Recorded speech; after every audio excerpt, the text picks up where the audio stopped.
5,000 meals served daily in our model boarding secondary schools. Biological sciences laboratory equipment delivered to Niger Delta University. 1,000 teachers and school leaders trained with the British Council. Special education teachers graduating from Ignatius Ajuru University under EDTF. Scholarship research grants fueling innovation in our state-owned tertiary institutions. TVET, science labs, water facilities, culinary kitchens and clinical labs springing up across Bielsa. Vocational scaffolding trainings and a computer-based testing center at UAT Chororua. These are not just projects, they are ripples that spread across classrooms, communities, and the entire state. But a ripple grows stronger when more hands join the water.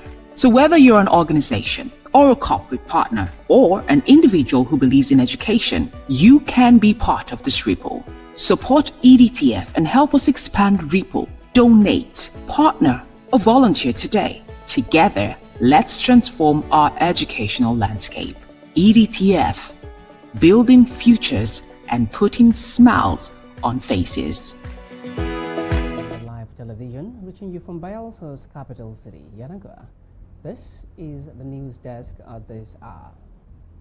In the news, Bielsa State Deputy Governor Dr. Peter Akwe marks 55th birthday. Tantita Managing Director awards 800 million naira business grant to entrepreneurs. Federal government begins public consultation on online safety measures for children. And Trump, Putin discuss Iran war, Ukraine peace prospects. Details shortly. The Deputy Governor of Bielsa State, Dr. Peter Akwe, celebrated his 55th birthday, a milestone that comes weeks after his confirmation as the second in command in Bielsa State. Dr. Akwe was confirmed by the Bielsa State House of Assembly on February 24, 2026, following the passing of the former Deputy Governor, Senator Lawrence Erujapo, in late 2025.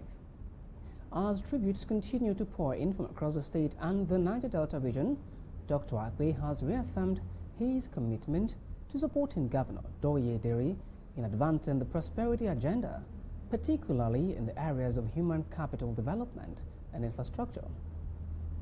Niger Live TV has also joined family, friends, and well-wishers in congratulating His Excellency Dr. Peter Akwe on his 55th birthday and wishes him good health and continued success in service to Bielsa State.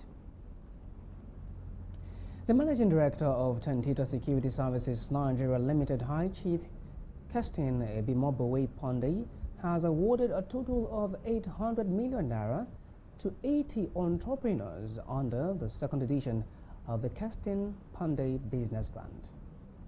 The empowerment program held March 9th at the MBB Consortium in Efron, Delta State, forms part of activities marking his birthday and aims to support small and growing businesses while promoting grassroots economic development. A statement by High Chief Pandey noted that each beneficiary would receive 10 million naira, double the 5 million naira awarded in the first edition held in 2025. The originally selected 50 entrepreneurs received 10 million naira each, amounting to 500 million naira. The program was further expanded through additional donations of 100 million naira each by the Delta State Commissioner for Power and Energy, High Chief Godfrey Tari Pandey, Engineer Michael Ifeanyi, and the Managing Director of the Delta State Oil Producing Areas Development Commission, Chief Festus Ochanogo. Their contributions increased the beneficiaries to 80 entrepreneurs, bringing the total grant disbursed to 800 million naira.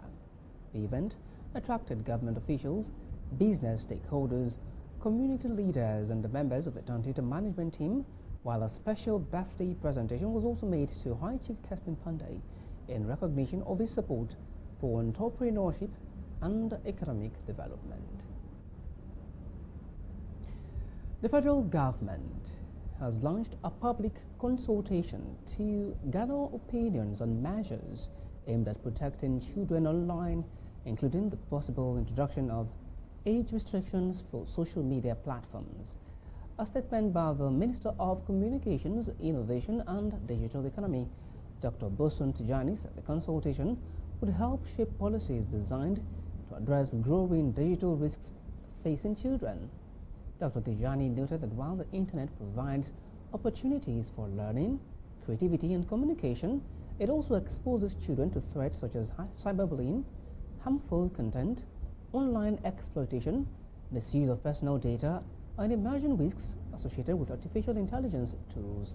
He explained that the consultation would examine possible policy options, including age restrictions for social media use,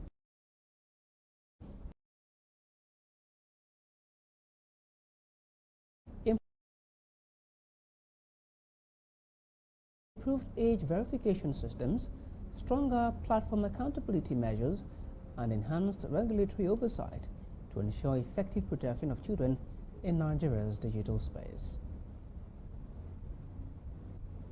The Inspector General of Police, Olatunji Rwandisu, has urged communities in Kwara State not to surrender to bandits, assuring residents that security agencies will reclaim affected areas from criminal elements. The police chief gave the assurance during a visit to the state, where he met with security officials and community leaders to review the security situation and ongoing operation against banditry. Addressing residents and stakeholders at the State Police Command, the IG of Police said the visit was aimed at discussing prevailing security challenges and strengthening cooperation between the police and the public in tackling insecurity.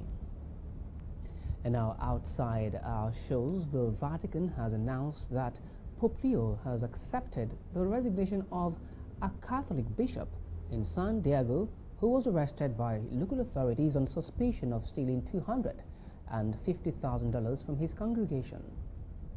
Bishop Emmanuel Hana Shalata had led the small Chaldean Catholic community in California City since 2017. He was arrested following allegations that church funds were misappropriated. According to local media reports, the bishop pleaded not guilty to 16 counts of embezzlement and money laundering during a court hearing yesterday. United States President Donald Trump and Russian President Vladimir Putin have held talks on the ongoing war in Iran and prospects for peace in Ukraine. The dialogue for peace came as after the Kremlin warned that a conflict in the Middle East could trigger a global energy crisis capable of threatening the world economy. According to the Kremlin, the peace talks covered Russia's proposals for a quick end to the conflict involving Iran, the current military situation in Ukraine, and the impact of developments in Venezuela on the oil market. In response, President Trump described the conversation as positive, noting that the Russian leader expressed willingness to help address the crisis involving Iran. Now concludes the news on Niger Live Television at this hour. I am Henry Ahamuefula. Thank you for watching. Good evening. Every ripple starts with a single drop. In Bielsa, that drop is the Education Development Trust Fund Board EDTF. From the moment a child sits down to a nutritious meal to the day a scientist steps into a brand new laboratory, EDTF is there, turning challenges into opportunities. 5,000 meals served daily in our model boarding secondary schools. Biological sciences laboratory equipment delivered to Niger Delta University. 1,000 teachers and school leaders trained with the British Council. Special education teachers graduating from Ignatius Ajuru University under EDTF. Scholarship research grants fueling innovation in our state-owned tertiary institutions. TVET, science labs, water facilities, culinary kitchens, and clinical labs springing up across Bielsa. Vocational scaffolding trainings and a computer-based testing center at UAT Chororua. These are not just projects, they are ripples that spread across classrooms, communities, and the entire state. But a ripple grows stronger when more hands join the water. So whether you're an organization or a corporate partner or an individual who believes in education, you can be part of this ripple. Support EDTF and help us expand Ripple. Donate, partner, or volunteer today. Together, let's transform our educational landscape. EDTF, building futures and putting smiles on faces.